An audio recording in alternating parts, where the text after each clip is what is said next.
ठाकुर जी इतनी व्याकुल भरी दृष्टि से देख रहे हैं उस फल बेचने वाली को कि कहीं चली ना जाए, वहां से पहले मैं जाके आते फल ले लूं।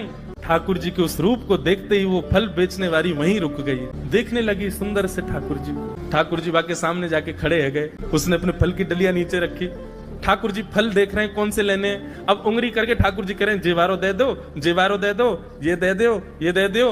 करते करते करते पूरी डलिया ही कह दी, बोले सबरी दे दो। गोपी बोली अरे लाला ये सब ऐसे ही ले जाएगो, कछु देगो ना मुकू। अरे ऐसे ना मिलो करे, कछु देनो पड़े, चल कछु दे मुकू तभी मिलेगी।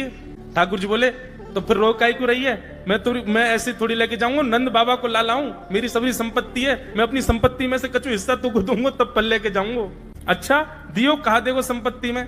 तो जितने गेहूं ठाकुर जी भर के लाए वहां में से केवल एक बचो ठाकुर जी के हाथ में, और ठाकुर जी मुट्ठी खोल के वो एक गेहूं ले में, और बड़े संकोच बस कि अब एक ही बचो, कहा करूं, ले जी है। उस एक गेहूं के दाने को अपने हाथ में लेकर के कोमल से ठाकुर जी की उस मुखाकृति को देख करके वो फल बेचने वाली की तो सुध बुद्धि चली गई। ठाकुर जी बोली अरे नजर लगावेगी मुझको, चल जल्दी फल दे दे।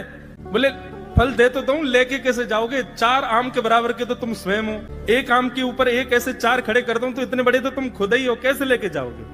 ठाकुर जी बोले बड़ी चिंता। तभी गोपी ने कहा अच्छा आओ मैं दूं।